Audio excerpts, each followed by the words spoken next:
All right, so State of the Union. That was the big thing that just happened. He didn't fall over. He did not crap his pants, as far as anybody can tell. Oh, you don't like that bill, huh? And it's just like, oh, you don't like it, I guess. You don't like it. I'd be a winner. Not really. Lincoln Riley. Hear that name he just said? Lincoln Riley, that's a football coach. President Joe Biden apologized over the weekend for calling the illegal alien who murdered a young woman in Georgia an illegal. We should tax these corporations. Taxes on corporations are taxes on people that are hidden. Biden administration announced we're cutting credit card late fees. So they just increase interest rates to make up for it. Putin of Russia's on the march, invading Ukraine. He leads by the state of Ukraine. The United States get more humanitarian assistance for Gaza. So 5 people have been killed and 10 injured in Gaza when they were hit by a pallet of aid. That is a man who's not enjoying the speech. It was the most political State of the Union speech he'd ever seen. We just keep pivoting further into like the grosser politics direction.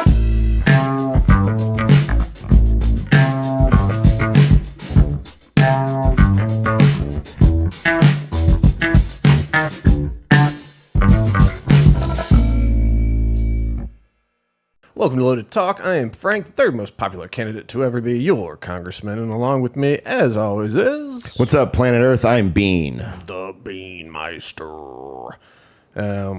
Straight to the issues. That's what I hear. Stick to the issues. So we won't talk. I don't care about how your week's been. All right, so we're going to just start with a little update from last week. So we were talking about how there was an attack on... media or attack on journalism from the federal government. And so that's, we kind of ran out of time and I went off in the January 6th direction. But in addition to there being sort of a full frontal attack from the DOJ, which is straight, we're going to charge you or fine you to death or what have you. On the other side of things, if you are not part of the left, if you're not part of the mainstream, a lot of where the media power has formed for like the right and all that is talk radio. A lot of people still listen to the radio, but whether AM or FM, it's dwindling, obviously. Streaming, obviously, is taking over. But we've got this article about this whole network because you've heard iHeartRadio, obviously. So they're like the biggest. But we got... George Soros, the beautiful man that he is, and of course, major donor to lots of progressive causes and politicians. A bit of a puppet master, if you were. But George Soros Fund set to become the largest shareholder in radio giant Odyssey. So, radio and podcasting giant Odyssey Incorporated received court approval to emerge from bankruptcy with hedge fund billionaire and philanthropist George Soros, his investment fund, it's on track to become the company's largest stakeholder. The U.S. Bankruptcy Court, blah, blah, blah, blah, blah. Anyway, we don't have to read the whole thing, but basically, George Soros Fund is buying Odyssey. And you go, well, how big is Odyssey? Like, how big? Go to the next tab there. How big is Odyssey? I've never heard of this. Well, let's see what old Snoop has to say here. Bloop. So...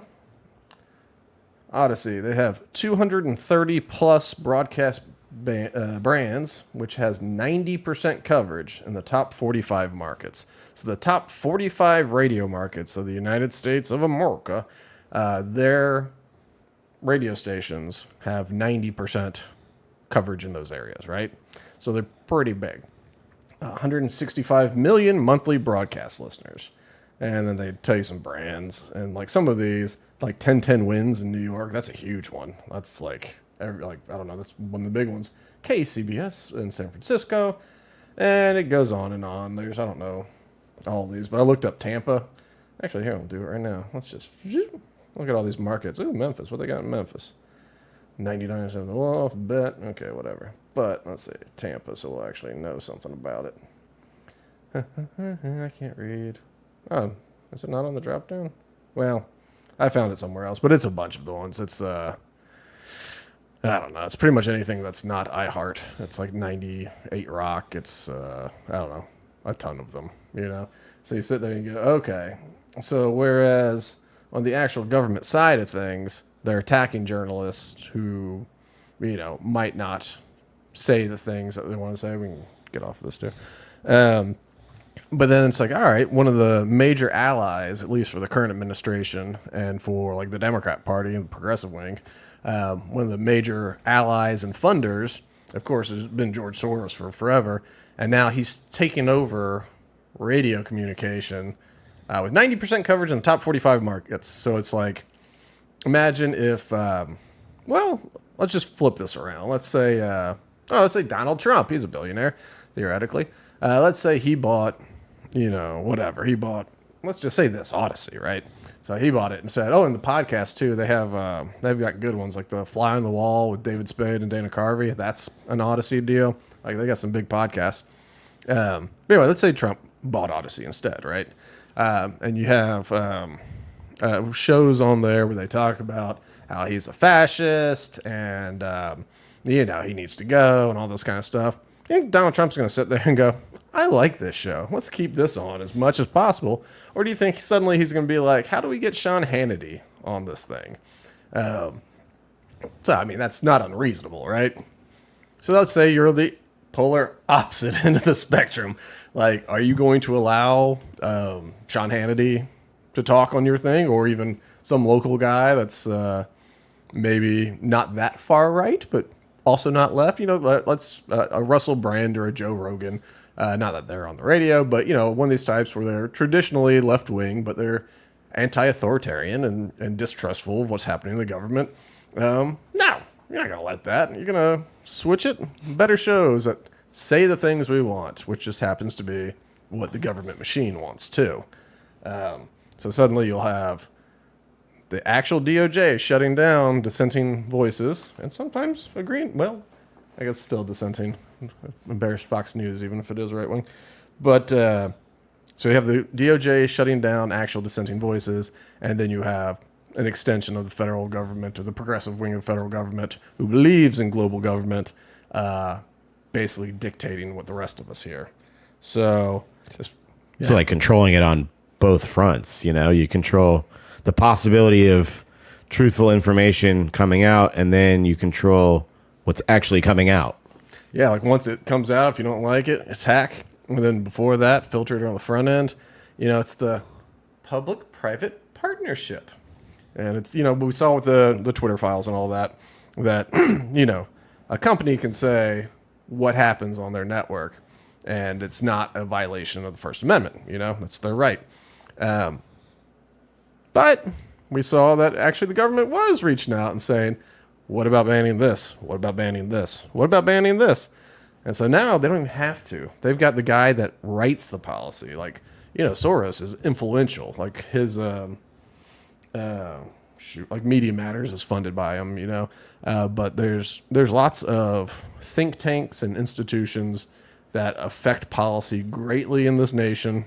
He had the Secretary of State project. Was that it? Something like that. I think it was the Secretary of State after Bush Gore, and maybe Bush Kerry, but after Bush Gore, where it ended up going like, we have the recount, we have the lawsuits, recounts, lawsuits, and so who certifies it at the end? Secretary of State. I think I'm bumbling the position. I'm all tweaked out. I'm Sudafed from the allergies.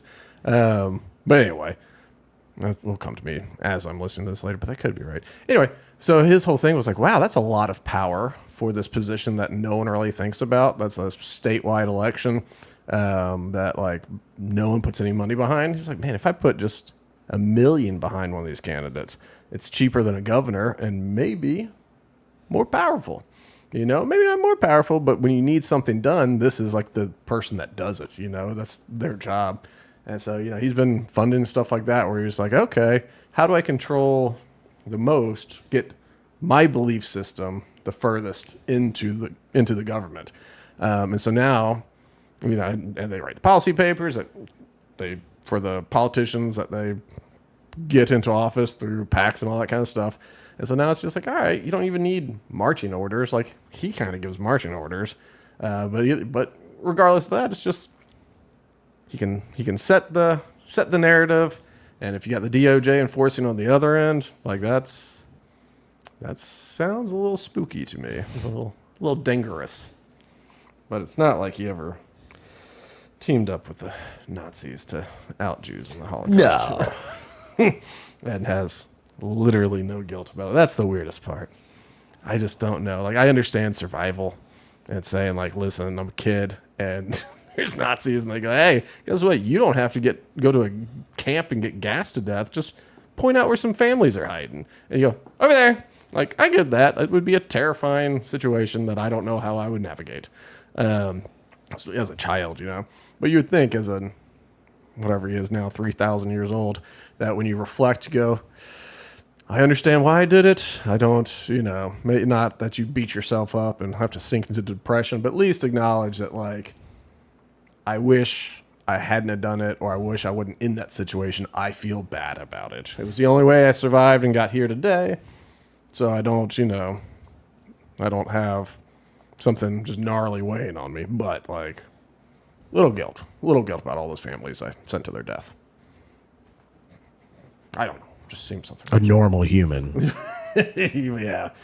Good evening. Not yet. Sorry, I jumped the gun.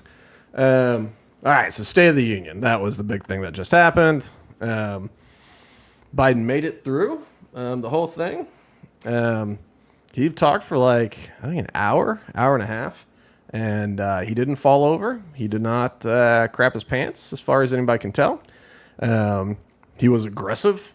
I think if you're a Democrat and you haven't already lost interest in Biden, if you're holding in there, holding on to the team, you know, just blue no matter who. But like, if you're someone that goes, Biden's doing a great job, and like you mean it, I guess, this probably looks pretty good for you. You're just like, look, he's not too old. Look at the vigor. You know, it's not like all the speeches where he falls asleep midway and just dozes off. And, like he was full of vigor, but he also had some moments that were strange. So this is a video 7 times that Biden went off script at the State of the Union. So this is something he was doing, you know, obviously 7 times. And I would say it helped make him look like he's not a pushover. You know, he's fighting back. But there were some things that were less than ideal. We'll listen to a couple of these and hop around. Let's see. If I were smart, I'd go home now. That's him. We got a standing no, so he's like, all right, if I started. Nice joke. Yeah, it is a good one. In November, my team began serious negotiation with a bipartisan group of senators. The result was a bipartisan bill with the toughest set of border security reforms we've ever seen. Oh, you don't think so? Oh, you don't like that bill, huh? That conservatives got together and said it was a good bill? With the toughest set of border security reform. We'll hop past. But so that was something he did a couple of times. Is when like Republicans were like, boo, oh, you don't like that? Oh, you don't believe that? Like he did that a few times. So this one's starting off. I'm pausing because he gets to somewhere else. But he's like, oh, so on this border dispute, right? The Biden camp's line has been that like they have presented, look at this guy. They have presented, you know, this great bill. Staring into my soul. Look at the hand and face behind him. That's how most of us. Or face in hand. Yeah, face in hand. But yeah, the line's been, we have this great bipartisan bill that would do good for the border, and the Republicans won't pass it. You know, it's all Republicans are like, this isn't a good border bill, and it gives more money to Ukraine, more than it does anything on the border. Like, can we just have a claim? Anyway, so this is the kind of back and forth. And so, you know, Biden's like, oh, I gave you this perfect bill, this line that they've been using for weeks now or whatever. And so like, oh, come on. Like basically, boo, you didn't do that. And like, you know, you're spinning. And he's like, oh, you don't like the bill? They're all conservative. Because he had like, I don't know, a handful of Republicans that signed on, you know. And it's just like, oh, you don't like it, I guess. You don't like it. And just like, I don't know, just picking a fight, being a bort hole. But all right, let's get this guy going. Oh, you don't like that bill, huh? That conservatives got together and said it was a good bill? I'll be darned. That's amazing. Yeah, look at his face. That bipartisan bill would hire 1,500 more security agents and officers, 100 more immigration judges to help tackle the backload of 2 million cases, 4,300 more asylum officers, and new policies so they can resolve cases Is that our vice in president 6 back months there? instead of 6 years I now. haven't seen her in a while. All right. Well, another real quick thing on this. He's like, all right, this bill would hire all these people, process asylum claims faster. And all this, they go, wait, so the Border Patrol thing will bring in more agents to help bring people in faster? Because people are coming in pretty damn fast right now. It's like, it would process them faster. They'd get their asylum claim heard quicker. It's like, I don't know if you know what people are looking for when it comes to border security. I think a lot of people are wanting to kind of slow the flow down a little bit. And also, there's been, I don't know if this is true, but I met only because of, Scarface, Castro's move, where he emptied the Cuban prisons and sent them all to Miami, And that's how we've got the good old cocaine cowboys and everybody. Only because it's been done once before, do I believe this, but, the word on the streets is that Maduro has basically emptied, prisons, the worst people they've been having to, because they're broke, they can't, keep prisoners alive and all that. And so they go, well, instead of keeping them, send them to America. And so, that's one reason you see all these 20-something-year-old dudes coming in without a family, and it's like, huh, that's interesting. And then come to find out, it's like, oh, they've got a horrible criminal record in Venezuela. It's just, they were just like, well, you can stay in prison or you can go to America. It's like, we don't care what you do there. They go, yeah, that's a hard choice. Real hard choice. Venezuela's broke. People are eating zoo animals. And I'm in the prison there. I can go to America and you'll pay my way? Okay.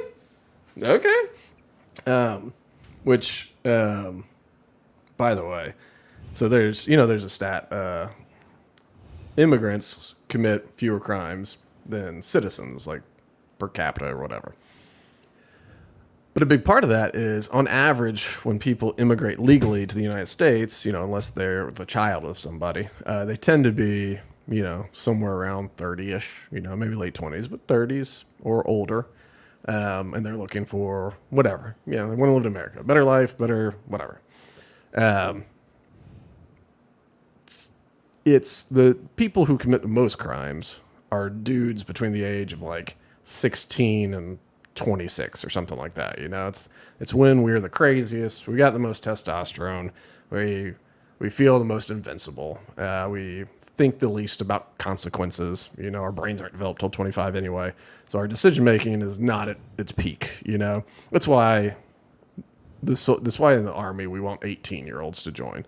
It's because if we need to charge a bunch of machine guns over a hill, you don't want to ask a 35-year-old, even if the 35-year-old's fast and strong and all that, because he'll be thinking well, now hold on, you want me to run towards the bullets? I got a family at home. I just feel like we might have a better strategy we can work out. You don't want any of that. You want come on, you can do it. Let's go, man. Just charge. So anyway. Those are who commit most of the crime, right? So if you are someone that has your stuff together enough to leave a country, immigrate legally, one, that shows you're fairly responsible, right? And then two, most people are past that age, So that stat is true, but right now the illegal immigration issue is a lot of these cats are, young 20 dudes. Everyone says military age, which is technically true. But they go, these could be, Chinese spies, which there's a shocking number of Chinese people coming in through Mexico. And it's not even the best path to get to America if you're coming from China. California. Not the Rio Grande, because that's the other weird thing. They're not even coming up through, San Diego. Because it's that's the West Coast. That's a shorter flight. Somehow they're getting to Central America or Mexico or something coming up, which is suspicious, if we didn't have the welfare state and all that crud, yeah, we could do the free flow of people and resources. And I think, I think that'd be better than a wall or armed borders, But we don't have that situation. We have so many steps we have to fix before we can actually sustain that sort of system. Because, I don't think there's any problem with, there's migrant farmers that'll bounce around the United States and then go back to Mexico at the end of the season. And, people go, oh, the money leaves America. Who cares? Right. While they're here, they're spending money on food and stuff. And they're doing stuff we don't want to do. Yeah. I mean, we're hiring them for a reason. They're doing the job, probably keeping our costs down. I think it's fine. It goes back to Mexico. I mean, okay. But, that's the thing, too. It's so if south of our border became more affluent, that would be a negative thing. I think it would be great. If everybody was living better, probably crime would be lower. But anyway, we don't have that system yet, so we just can't do that. Until then, I do think it's appropriate. I think it's appropriate to have policies. I think our system sucks, and we should throw it away and go back to an Ellis Island style system, which I've talked about before. I'm not going to beat a dead horse, but anyway, let's. So the other thing that's coming up, right, is one of the big stories is this teenage girl named Laken Riley, and she was killed by an illegal immigrant. And it was, I know I'm forgetting the story now, but it was a big thing. She was murdered by an illegal immigrant. So here, this is coming up next. Oh, that guy. What are you against? What are you against? 100 more high-tech drug detection machines to significantly increase the ability to screen and stop vehicles smuggling fentanyl into America. People that say That's fentanyl. killing thousands of children. Fentanyl. YL.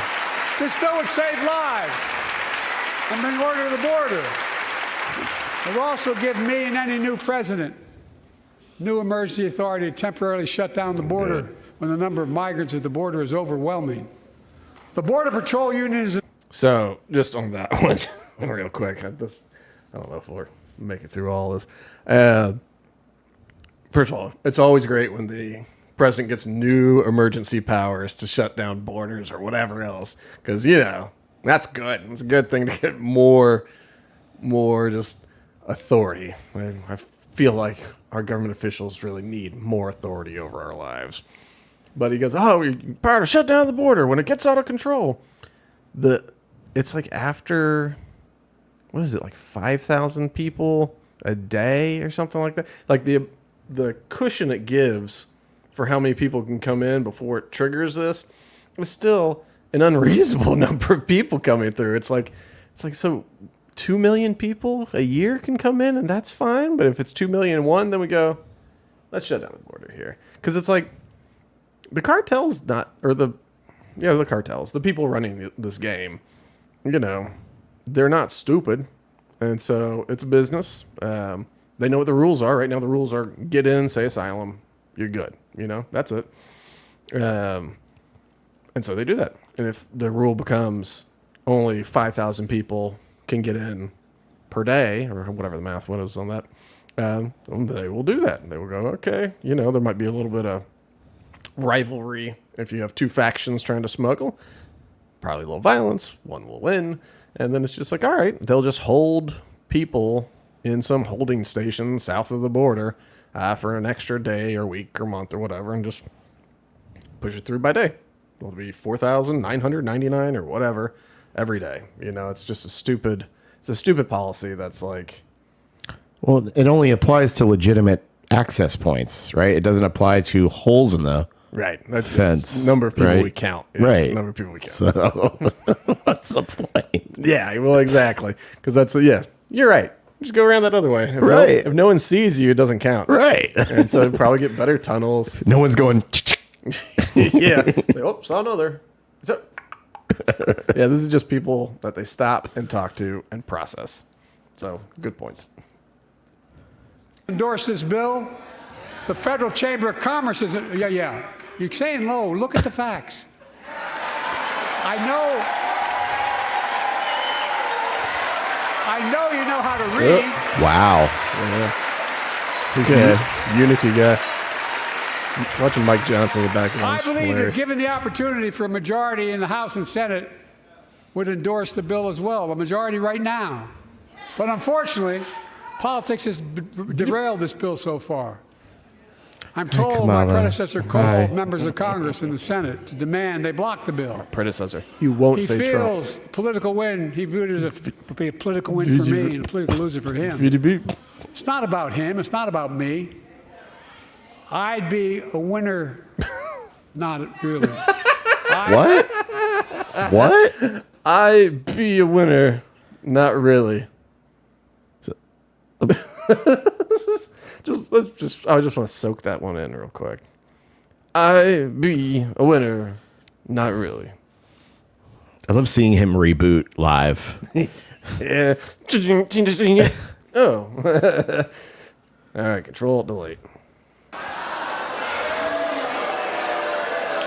See, forgot where he's at. Get some water. Buy some time. Look at my tone. Wow. Lincoln Riley.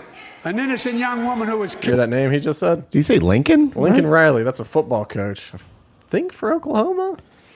I think. There's 1 point for Oklahoma, maybe? Great. But yeah, look, he's even holding a thing in his hand that says Lakin. It has the name written on it. Like he messed it up while he's got it in front of him.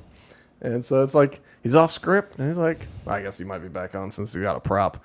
But it's Lincoln Riley. It's like, okay. All right, let's see if this wraps up. Killed by an illegal. That's right. But how many of the thousands of people being killed by illegals? To her parents, I say, my heart goes out to you, having lost children myself. I understand. But look, if we change the dynamic at the border. So, a couple things there. She was killed by an illegal. But how many people are killed by legals? So he's trying to make the point that we're making where it's like, you know, legal immigrants commit less crime than or natural citizens, you know? But like, she was killed by illegal. How many people are killed by legals? Am I right? And so, like, it's kind of minimizing what has happened. And then he goes, as he loves to, he goes, you know, I say this to the parents. I've lost a son, too. It's like, yeah, we know you've lost a son. Anytime there's anything to bring up, he talks about. That's Gold Star families would talk about that, like after the Afghanistan withdrawal. That I'm going to switch to an article after this. But after the Afghanistan withdrawal, he was talking to them. They were like, he spoke more about his son Bo dying. Like, oh, he was just, oh, my son Bo died. He would just kind of talk about that. And he'd always conflate it, too, because he says things like, Bo died in Iraq. He did not. He did not. He died. He had a medical issue. I forget, like cancer or something like that. But he died at home. Like, he did not die. Yeah, like, he was in the military, but he didn't, like, die in combat. You know, it was not a combat death. So, okay. So he's off script. Oh, go ahead. Oh, no, I wasn't. Oh, okay. Yeah. But so he's off script there, and he's like, all right, so, yeah, she was killed by an illegal. Yeah. And you think, like, okay, if he's going to be apologizing for something, it'll probably be, like, being a little brash, right? Like, not being kind of nice enough here. So this is Daily Wire, which you definitely can't go to read coverage on Israel, because they only see it one way. But anyway, President Joe Biden apologized over the weekend for calling the illegal alien who murdered a young woman in Georgia an illegal. Yep, yeah, I think there's a video down here. Watch it. All right, we'll watch on X. I should have just queued this up from the get. But I didn't. And I don't know who Steve Guest is. Come on. Ugh. Great. Internet problems continue. All right. Oh, there we go. Notice the look of surprise on your face when you walked into the chamber and you saw Congresswoman Marjorie Taylor Greene. Dressed like it was a mega priceless. You Walmart feigned shock greeter. at seeing her. But during your response to her heckling of you, you used the word illegal. when talking about the man who allegedly killed Laken Riley? An undocumented person. And I shouldn't have used illegal. It's undocumented. And look, when I spoke about the difference between Trump and me, one of the things I talked about on the border was the way he talks about vermin, the way he talks about these people polluting the blood. I talked about what I'm not going to do, what I won't do. I'm not going to treat any of these people with disrespect. Look, they built the country. They built the country. The reason our economy is growing. We have to control the country. border and more orderly flow, but I don't share his view at all. I love that. What's that? The movie with Will Ferrell and Zach Galifianakis when they're running for political office. Oh yeah. It's just like carnies built this country. Like one-armed carnies built this country. I was thinking about doing that during my congressional run, just being like, whatever it is, like black trans carnival workers in Sarasota built this country. They are the cornerstone of this nation. I didn't do it though. But yeah, so that's him going like, not being like, listen, I feel so bad about, maybe I was a little brash on this thing. Instead, it was like, I shouldn't have said illegals. I should have said undocumented. And that's where I messed up. Let me. But undocumented is illegal. Yeah. The problem is. So there's nothing wrong with that. It's the definition. Yeah, it's the technical legal term. Yeah, I don't know. Here, I don't need to go to that one. Let me see. There's one where he's talking about, the Republicans want a $2 trillion tax cut that only goes to the wealthy. And like the Republicans are booing because they're like, we're not even pushing for that, which would be great if they would, but of course they're not. No. Get an ad, don't switch over. Let's mute this thing. Let the ad play. Damn you. But so they boo, and he goes, oh, so you don't want another $2 trillion tax cut. I guess that's good to know. Like, that's good to know. But in that, of course, so it's him being confrontational again. But the truth is, like, he's talking about, tax cuts for the rich and for these corporations. He goes, you don't want to do that? Like, we should tax these corporations. The corporate income tax, every corporate tax, is a con. It's a con on everybody because if you tax McDonald's at 90%, they're not going to sit there and just pay it. They're going to increase the prices of their Big Macs so that they can pay it. Taxes on corporations are taxes on people that are hidden. It's more palpable. You can sell it a lot better to say, let's go after, Pfizer. People go, yeah, I get Pfizer. But Pfizer's not going to, like, suddenly lose money. It's just all the Viagra is going to go up in money or it'll go up in cost, So it's like corporate taxes are one of the more disgusting taxes in America just because it's a way to tax people with most people not realizing it. It causes inflation, or at least price inflation, But anyway, it's gross. But they still pretend like it's just hurting the big meanies. All right, let's go to this next off-script moment here. Oops, I have him muted still. Sit down, Kamala. Look, She's the worst. Everyone looks really happy. too many The corporations size of Snickers bars. raise prices to pad their profits, charging more and more for less and less. That's why we're cracking down on corporations that engage in price gouging and deceptive pricing, from food to healthcare to housing. In fact, the snack companies think you won't notice if they change the size of the bag and put a hell of a lot fewer, same size bags, put fewer chips in. Shrinkflation. No, I'm he's not joking. It's called No. shrinkflation. Pass Bobby Casey's bill and stop this. I really Thumbs up, man.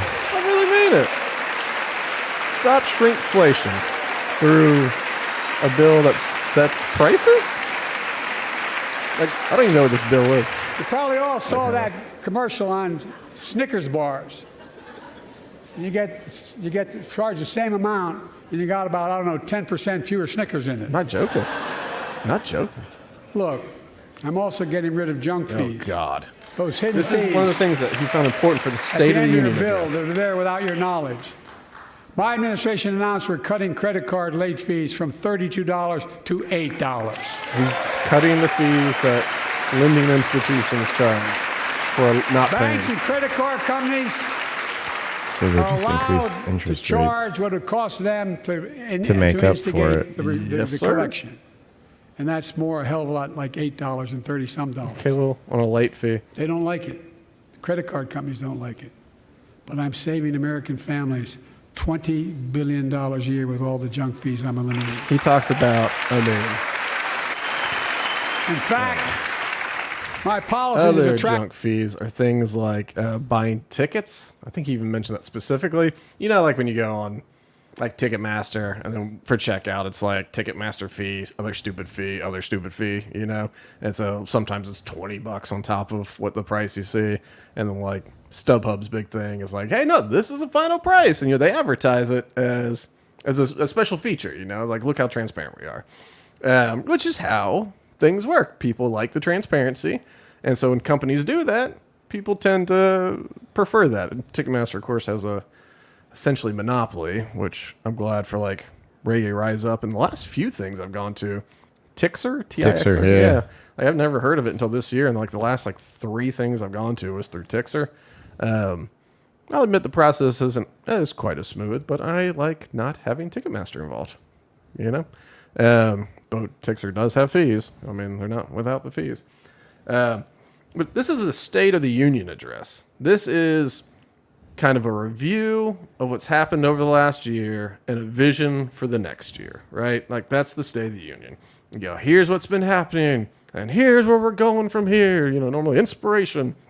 And he's talking about junk fees for concert tickets and late fees for credit cards, and that the federal government should have a hand in this. The federal government should have a hand in deciding how much Snickers come in a Snicker bag. You know, how many chips come in a bag of chips. Do you know why shrinkflation, what shrinkflation is? It's not a scam.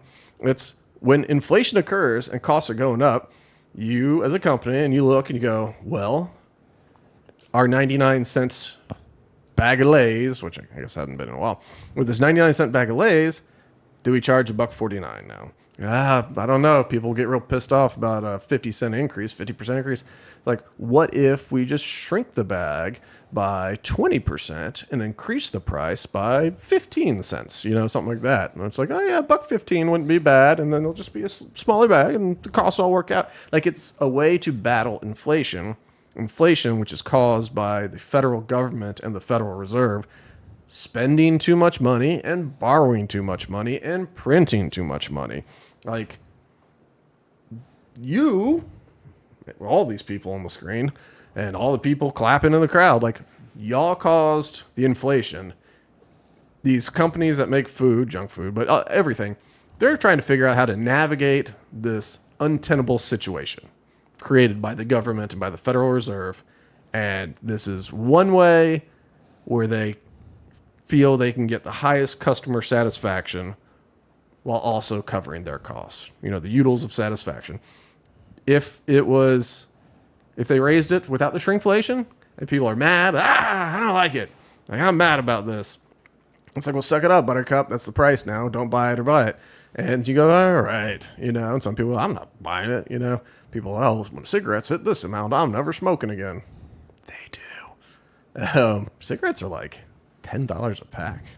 Well, like, I mean, speaking on the whole manufacturing side of it, especially with like chips or food that's encased in an opaque container that you can't see inside, instead of, you know, you lower your costs even more by not changing the actual container, you just change the amount of contents in the same container. Sure. Like, especially like bags of chips is mostly air. Right, once it settles. But that's the thing too.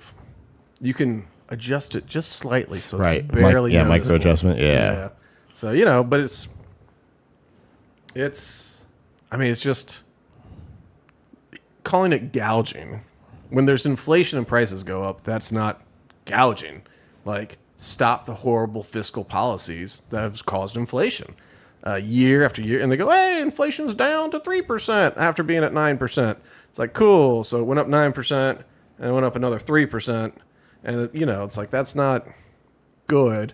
And people, like Twitter people, oh, what do you want? Deflation? That would be horrible. It's like, yeah, I'm sure everybody would hate it if prices went down. Please have deflation. Yeah, like, you know, oh, what if all the costs got less? It's like, yeah. Okay. How is that a problem? Yeah, like, especially with the rates of inflation that we've had, where it's like, you know, we could have some shocking deflation that did cause a little bit of issues, but wouldn't cause that many. And it'd settle down. I mean, like, I think people would like to buy a house easier. I think people would like to, you know, take a couple percentage points off their monthly budget and what they spend on groceries after it's increased. Like, people would like that, you know? And, like, yeah, maybe it means that at their job, maybe they don't get a raise next year. You know, it's like they don't get their 5% or 10%, you know, whatever bump that they get. But it might not matter. You know, the company's like, look, you know, prices have gone down. We're having to adjust everything right now. You know, in current cash flow situation, we're just putting a freeze on all raises and promotions for the next year until this all shakes out. But when that check buys more stuff, and you go, all right, it's like getting a raise. Yep. You know? Easier to manage your money. Let's see. I don't care about that. Let's see what the next one they're talking about mentioning. Okay. Yeah, this is a good one. This is about you stupid head. Take this commercial off the screen. I don't care about them. I don't want to advertise for whatever this is. Okay. All right, that's all right. We're back. Poisonous lead pipes so every child can drink clean water without risk of brain damage. Without risk of brain damage. Speaking from a man who might have brain damage. I'm going to get in trouble for saying that, but if you want to get an Air Force One and fly to Toronto, Berlin, Moscow, even Moscow probably. And bring your prescription with you, and I promise you I'll get it for you for 40% the cost you're paying now. Same company, same drug, same place. So he was talking about how he wants to lower at the federal government forcing lower prices on pharmaceuticals, right? And so to make the point, he's like, how would Air Force One?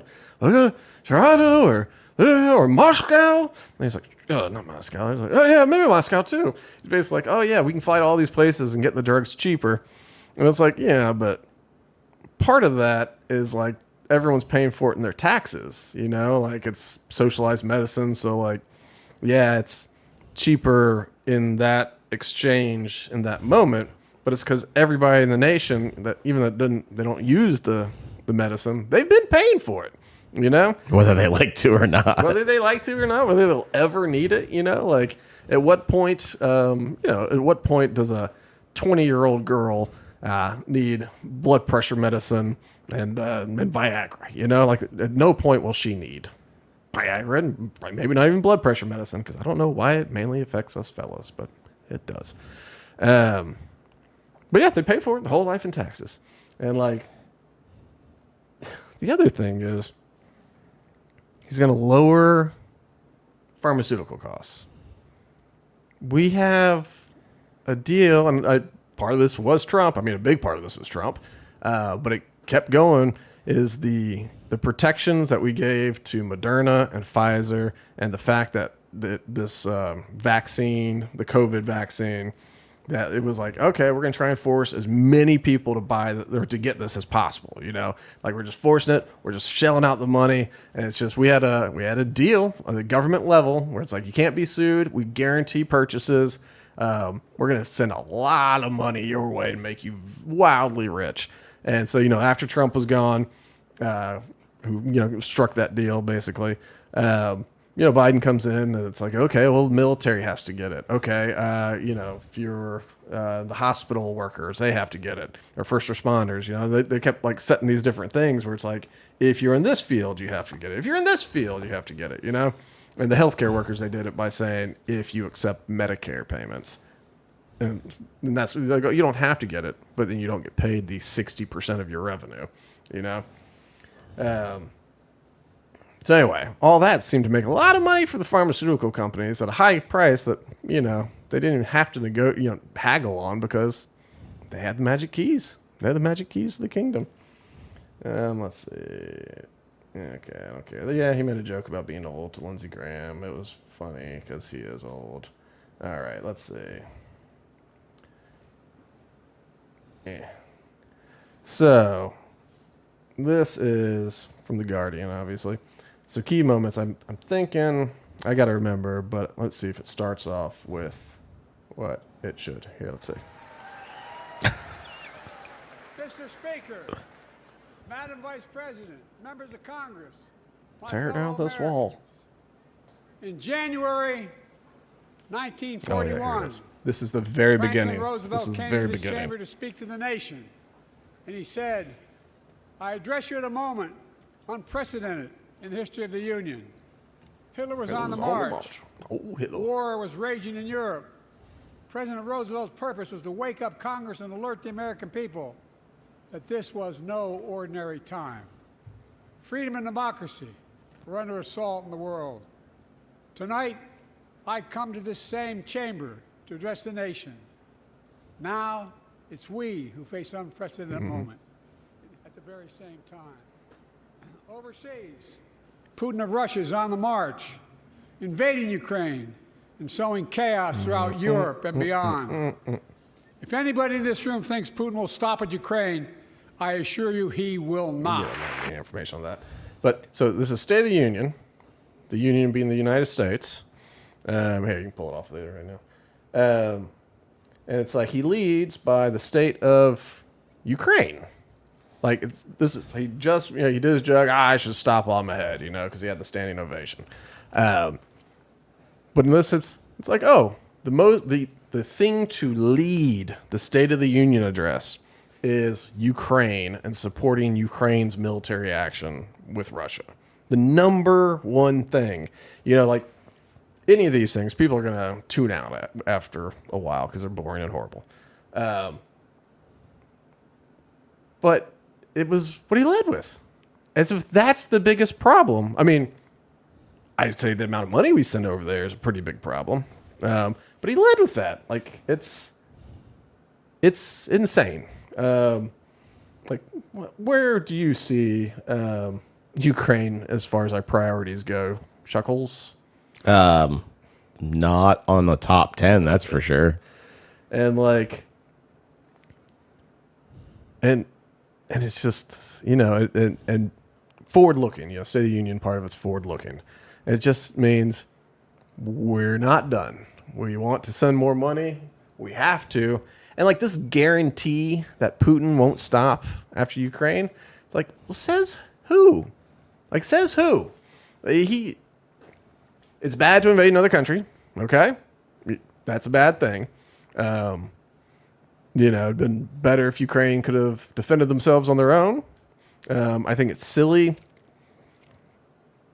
to do this proxy war. People say, well, we're helping an ally against an invading force that is defending freedom, therefore that is libertarian. I don't think our motives are pure, for one. I think, we are trying to have a permanent puppet state. I think that's clear. From actually running the coup, which during the Obama administration, when we helped the coup in Ukraine to take out, because we didn't like the president being friendly to Russia. We thought that was a bad thing because that might give them special favors. So we helped organize, and he was elected. The UN said it was a fair election. So, I don't know. They said so. But we ran a coup. We were successful. We put in our little puppet man, our little comedian, or he won. He won fair and square, I'm sure. And he's popular. Okay, cool. And then we're like, and maybe you're going to join NATO. We're thinking about Ukraine joining NATO. And Russia's like, our largest border neighbor is going to be part of NATO, essentially be an arm of the United States military. and they've said for a long time, like Ukraine is, the brightest of red lines. It's the U.S. has known it for years, for decades. Like that is the no-go. And so like we did that, and he's like, well, he's trying to maintain good access to the water over there. And so, that was Crimea. The Donbass region, like, I don't know how true this is, but like, I guess at some point they had an election where they voted that they'd rather be Russian than Ukrainian. And then people call into question the validity of this, but whether it was true or not, at that point, nothing happened, like Putin didn't take it. They didn't try to succeed.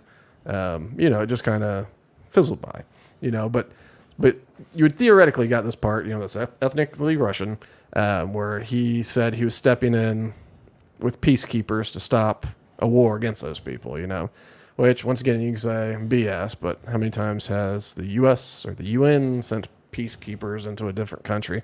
So it's just hard to not be a hypocrite when we go, well, that's not true. And it's like, well, yeah, but he's using our language, and this is how we do things. So, yeah, it's good that he did it. No, but it's kind of hard to point fingers on this one because it's like,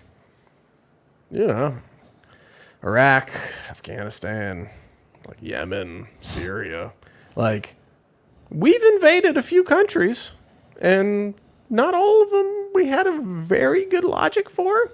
It's I don't know. It's but this week, who was it? Sweden was announced that they're gonna be joining NATO. And it's like, okay, so you got, if you think the fingers up there, you got Finland next to Russia, Sweden, and Norway.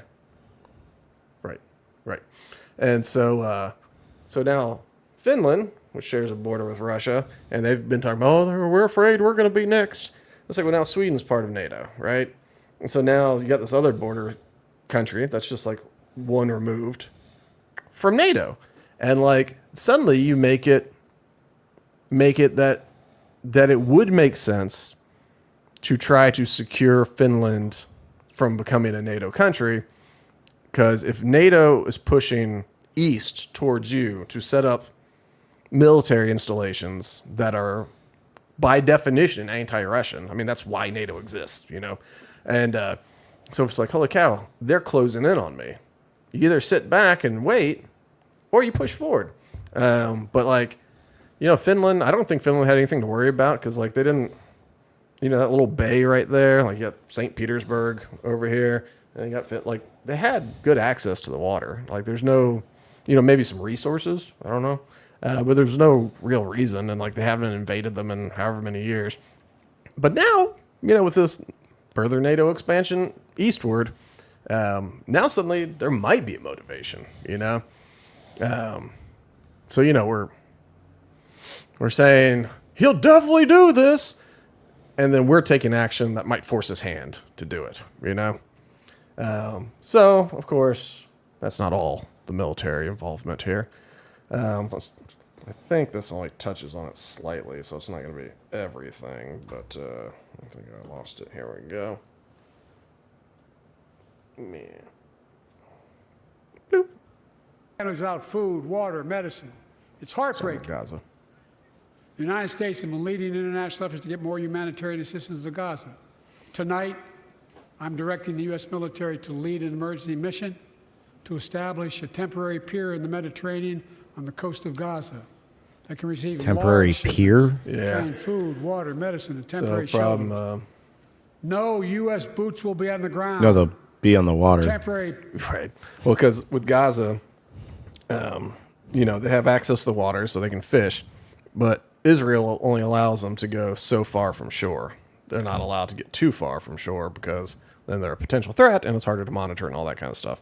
And so it's a messed up rule because you're like, they're free. They can go in the water. It's like, yeah, but only that far, It makes it harder to get goods in and out, mainly in, because if the Israelis don't want them to get in, they can just pick them off before they get close, And so And so I guess, yeah, the U.S. is going to build a pier, and Israel won't mess with it because it's the U.S., and that way we can dock ships and get them goods and all that kind of stuff. So, like, it was interesting because he led off by saying, you know, October, was it 6th or 7th? October 6. 10/6, 10/7? I don't know. One of those 2 days. Anyway, that attack. He was like, you know, it was horrible, murder and rape and, you know, comparison to the Holocaust. And then, like, so he's like, it was horrible and we got to stand with Israel and be strong. And he goes right into, it's like, but, you know, we need to do a ceasefire. You know, get all the hostages out. And, you know, Israel needs to, basically, Israel should stop now. And I mean, I don't agree. I think Israel has made its point. But yeah, so it goes quickly into like supporting Gaza, supporting the Palestinians no matter what, and kind of, you know, he did the lip service on the front end, be like, you know, it's horrible, we got to stand by Israel, and then he kind of goes immediately into like, but we're kind of more on the side of the Palestinians here, and so he's kind of trying to have it both ways. Yeah, let me see, blop. Okay, so we have U.S. aid that without this pier, we airdrop it. 5 killed and 10 injured in Gaza aid airdrop when parachute fails to open. So 5 people have been killed and 10 injured in Gaza when they were hit by a pallet of aid parachuted into the territory as part of a humanitarian airdrop. Witnesses said the accident happened on Friday morning near the coastal refugee camp known as Al-Shadi, one of the most devastated parts of Gaza, after a parachute attached to the pallet failed to deploy properly, and the parcel fell on a group of men, teenagers, and younger children hoping to obtain food and other supplies. Wow. We're helping. Several 100,000 people are facing famine. Yep.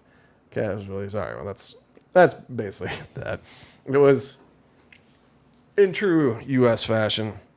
We're like, we have a solution. Let's drop in a bunch of food and water and medicine. And that way, the people are happy. And instead, we crush them to death. So, you know, doing good stuff. Like, I mean, how ridiculous is that? How do we screw up an airdrop of food, water, medicine so bad that it kills people? And, you know, part of the problem is, like, this one guy they interview, he says, like, oh, I don't even pretend those things exist. He goes, when they land, people are fighting over them. He's like, you never get anything. Like, it's kind of pointless to even go after because they just fight. You know, there's little amounts. You got to fight other people to get to it. And so it's easier just to pretend it doesn't exist. And I imagine Hamas has some people there that make sure that they get the bulk of it, you know. But yeah, so that's, you know, that's us helping because we're good at helping. I'm helping. I know. It's, you know, they'll cut to the picture of the helicopter pilot and they dump it out. It's like, we're here for you. And then the people scream. Let me see if there's anything else on the State of the Union. Last after Biden's immigration. Okay. So the other thing that happened when talking about immigration, or I guess with this one, it might have been Afghanistan. Yeah. So father of a Marine killed at Abbey Gate arrested for disrupting Biden's State of the Union. So Capitol Police arrested Gold Star father Steve Nakui, whose son Lance Corporal Kareem Nakui lost his life at the Abbey Gate bombing during the U.S. withdrawal from Afghanistan during President's State of the Union. Tonight at approximately 10:15 p.m., a man disrupted the State of the Union address by yelling, Capitol Police said in a statement provided to in our National Review. Our officers told him to stop, and when he did not, the man was removed from the House galleries and was arrested for D.C. Code 22-1307, crowding, obstructing, or... Was that incommoding? What is that? I think you have it right. Anyway, disrupting the Congress and demonstrating in the Congressional building is illegal. The man has been identified, blah, blah, blah. So he shouted, Abbey Gate and 13 Marines during the speech before being removed and arrested. So he was dad there. He's a guest of the Republicans, obviously. And so, much like the say her name, it was, Abbey Gate, 13 Marines. Those are the people that died because we botched the withdrawal from Afghanistan so bad that, they were vulnerable. They got hit with the explosion. And yeah. But the weird thing, what I find weird about it, and once again, kind of that double standard, rules for thee, but not for me, is all these, like, so many people are shouting. Marjorie Taylor Greene, she shouted her stuff while she was dressed like Walmart MAGA. Like, her outfit was ridiculous. Ridiculous, yep. Yeah. I'm shocked at how she went from being kind of an embarrassing joke when she first got elected to now she's like an all-star for the Republicans. A walking billboard. Well, yeah, but like she's growing in like power, but also she's growing in like her presence, like she's not seen as a joke or an embarrassment anymore, which I find odd. I know her voting record, she votes, pretty much whatever Trump wants, she votes, and then she votes like with that whole, I don't know if she's with the Freedom Caucus, but she tends to vote in a similarly like conservative voting record kind of way. And like somehow her antics by being kind of like irritating white trash, like people are enjoying it. And so like, she's not just like some trash Karen asking to talk to a manager. Now she's like taken seriously. And like when I was running for Congress, I made a little GIF. I was like, we don't need, what did I say? Like, I don't know. We don't need another AOC and we don't need another Marjorie Taylor Greene, for the Democrat and Republican I'm running against. And I had people like, I'd love another Marjorie Taylor Greene. I was like, so I was just like, to be clear, I was like, is Marjorie Taylor Greene a hero, a nut? Are we indifferent? And it came back, we were like, hero, we love her. I was like, when the hell did that happen? But anyway, people like her and these other people can shout. You get during Republican ones, the Democrats shout. There's that people made a big deal that when Obama was in there giving a speech and whoever the hell stood up and go, you lie. And they're like, such lack of decorum. It seems like after that, we don't care. But it's like, all right. And I'm not saying Marjorie Taylor Greene or these people should be arrested for yelling. But it's like, but if they're not, is it just because they're in Congress so it's not disrupting the House if the House does it? Because it's like, well, this is a guest of the House. Like, I don't know. But it's like, it's just a speech. So what are you really interrupting? Oh, I know. And it's like, yeah, it's not House business. Right. Yeah, it's the State of the Union. It's a stupid process that should be undone. You know how the State of the Union used to be done? The president would write a letter and deliver it to Congress. Great. Yeah, and then they would read it and they go, well, that's the state of our union. Very good. And then you'd mail a copy in the newspaper. And so people the next day can read it. Like, State of the Union is strong. Which is the other thing. That's how everyone starts. Mr. Speaker, the state of our union is strong. Wah! Biden did that at the very end. Which, I mean, you can do it anytime you want, but it's odd. It's odd that you wait till the end to be like, it's strong. Overall, this speech was more of a campaign speech than it was a State of the Union address.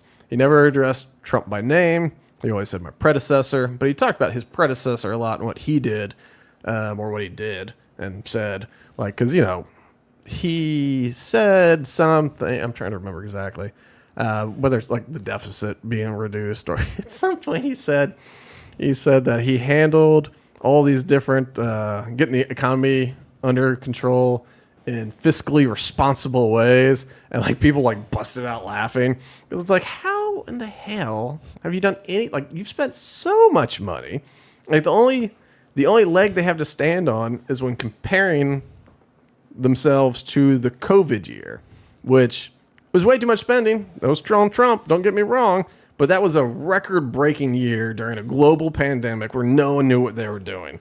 And so then it's like, all right, well, that passed. Like, well, we're spending just a little less than that now. It's like, well, that's not a big accomplishment. Like, how about we compare what you spent to maybe the first year of Trump or the last year of Obama. You know, it's like, how does that compare? It's like, oh, not well, you know? Yeah, like they're using an outlier as a benchmark. Yes, great way to put it. Outlier is a benchmark. That's totally correct. And so like that's the only leg he's got to stand on. But like so he kept saying things like eye roll. Like here, hold on, cut to the screen here. So this is how like the speaker looked for most of the speech. Like that is a man. That is a man who's not enjoying the speech. And and he's kind of on his shoulder, like visually, it's great. I know, like he didn't stand up and rip up the speech afterwards like Pelosi did. But like, there's so many shots where it's like, and like people called him in many an eye roll, which I mean I can understand why.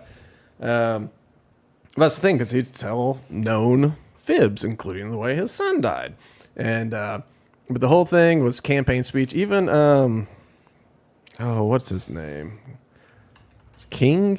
John King? I don't know, some broadcaster who's watched 30 of these things, 30 plus. Who's been around for a long time. He said it was the most political State of the Union speech he'd ever seen, and he's a Democrat. And like so, even with that, like this was very clearly more about the election than it was the State of the Union. He was combative, and I know that his camp probably needed to see that. They needed to see him as someone that's got a lot of fight in him, And so he was very combative and kind of nasty towards the GOP, while at the same time, you're like, and I'm the president for everybody, no matter how you voted. And then he would like attack, people that don't agree with him and just be nasty about it. And he kept doing stuff like that. Like he said, I guess in the 2020, like right after, like during the COVID stuff, after the George Floyd thing, when all like the demonstrations and riots, the whole like BLM movement, I guess that year we set a record for homicides, right? And so he was talking about like, when I got in, my predecessor, the highest homicides on record ever. Once again, an outlier year. And he goes, we've reduced it. And like through my policies, we've reduced homicides. And I think the numbers aren't ideal still, but like, so he's like, I solved murder. And then in the very next sentence, he's like, gun violence is rampant and we have to stop it. It's like, I thought you solved murder. It's like, not gun murder. And like, we need common sense, blah, blah, blah, blah, blah. And like he says in there that my predecessor, says that he was proud that, he sided with the NRA and didn't take any action on guns. And it's like, not to poo on the Trump man more, but he did violate the Second Amendment with his ban of bump stocks.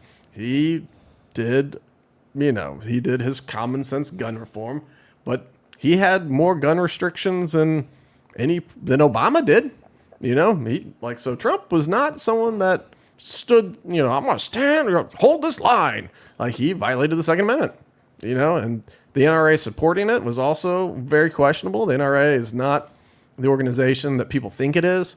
Yeah, sure, they're a powerful gun lobby, but they're very squishy. They believe it can be infringed if it's just a little bit. Like there's Gun Owners of America. Like the guy that runs it in Florida is this dude, Luis Valdez. Valdez. Anyway, he's awesome. Gun Owners of America is awesome. They are a Second Amendment, like, absolutist, The NRA started up as a club for hunters. It's a sporting club.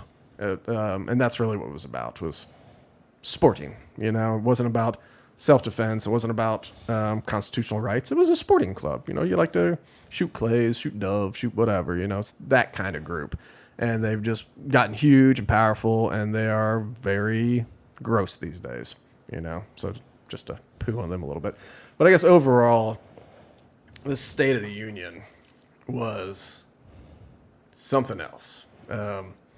Media's taking a victory lap because Biden did have energy and he did clap back and everything.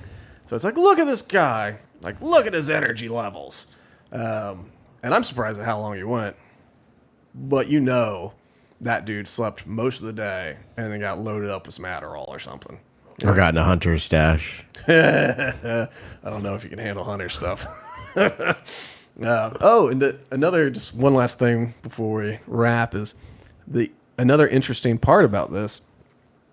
He was late to the State of the Union address because pro-Palestinian protesters were doing a sit-in blocking the traditional route to get to the State of the Union address.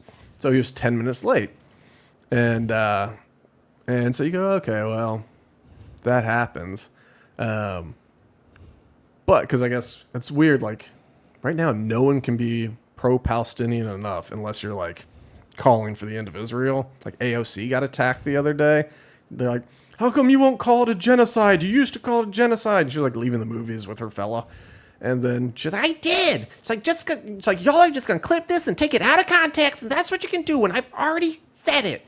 So it's like AOC, who's like very, from the river to the sea, Palestine will be free. Like, she's not Palestinian pro enough. She has to be, I don't know what you have to be but like, so they're protesting Biden, who spends a significant amount of this speech talking about, aid to Palestine, getting a ceasefire, ending all the stuff, rebuilding. And it's like, he's not positive. But from a Secret Service perspective, right? I mean, it's not spontaneous. These things have to organize, They probably have some information on it because they had to get people to gather. But also, as people are gathering, you go, oh, okay, we probably need a Route B. I'm sure Secret Service has Route A, B, C kind of laid out. So it's odd to me that they were just late because of that. Like, it seems suspect. Seems like, I don't know, either he needed the extra 10 minutes or cause you're not going to just sit there with the president and stay parked in a crowd that you can't get through the Secret Service. Like, that's stupid, You'd go in a different direction, right? I'm sorry. I just picture them in the back, like slapping either side of his face, trying to wake him up, Come on! It's time to go! State of the Union! It's just, God knows what they put into his system. God knows. But anyway, I find that interesting and weird. It's interesting that he's not pro-Palestinian enough. And it's also interesting that they didn't just go a different route. Like, I don't know if there's an optics thing they wanted, if, like, whether that was optics to show, Israelis that they're, we're so on your side, these people are protesting us. If it's, I don't know what. Cause it seems a little weak if it is that, though. Yeah, I don't know why they would just sit around and wait for a sit-in that's there to block you by design. Like, you're not going to go that way because that's a security threat. So you'll go a different way. And the different way is 10 minutes. I just can't imagine, like, not being able to plan ahead for this thing, Because, once again, you come up, like, this is the route. If there's any reason that route's blocked, we're going to go this route. If there's something, ABC. And probably more than that. You got contingencies. And as these people are gathering, like, it takes a lot of people. I'm sure they gathered at whatever time to get prepared, get their signs out, be, chant and all that. And so you see, it's like, all right, well, say it does take extra time. It's like, all right, well, we need to move the departure time up 5 minutes, 10 minutes, whatever it is. And you probably know about it, hour, 2 hours ahead of time. So I don't know. It seems odd to me. It's just nothing concrete, but just something's odd. But yeah, to summarize this, the State of the Union is Joe Biden's running for president, and y'all can all blow him because he's the best. And if you don't like what he says, then you can go fornicate yourself. And that seemed to be the state of our union is he's gonna talk out of both sides of his mouth and just like, I'm for everybody. Unless you disagree with me, then you can go to hell. Like, I solve murder, but gun violence is a big problem that's getting worse. I'm very pro-Israel, but also I am mainly pro-Palestine. Like, it was trying to cover all the bases all the time. And I don't know. We just keep pivoting further into like the grosser politics direction. And I don't know, like, say Trump wins the election. is he the type of guy that's going to be like, I mean, maybe for the first couple or the first one, maybe he spends it ragging on Biden. Maybe the second and third, he does kind of a normal one. And then the fourth one, does that become a campaign for whoever's running next? You know, like is Trump going to be that guy that goes, no, we should really tone this back down to something normal? Like, probably not. And then the next person's going to take it a step further. That's how it always works. You got a new baseline, take it a step further. So I don't know. It's just they need to just get rid of all this thing, go back to being a letter, or record it ahead of time, do a little podcast style. Just put the audio out. Here it is. Like the way they do the response to it. You know, it's just one person sitting there and going, "Here is my response," you know, to the State of the Union. Like, do that. Just get rid of all this. Knock it down. You should shed 30 minutes off it. You know, just knock it out quick and let's be done. You're not the king. We should not treat you like royalty. All right, Chuck, I think that'll do it for our week. You got anything to leave us with? No. No. Interesting. I never thought about it that way. All right, well, like us and follow us, you know, tell your friends. Let's get these numbers up. We're going to be doing some fun stuff this year. I think we're going to have some nice tweaks to how things are released, but also how you view things. And I don't know. I'm really thinking about maybe we do some live streams. Maybe not all the time, but maybe all the time. I don't know. Like Rumble, like they're at Rumble. They've got a good platform, I think, for it. Anyway, keep an eye out. Follow us now. Subscribe now. Make sure you get the alerts, and that way you can be on top of all the exciting changes at Loaded Talk. All right, until next week. Bye.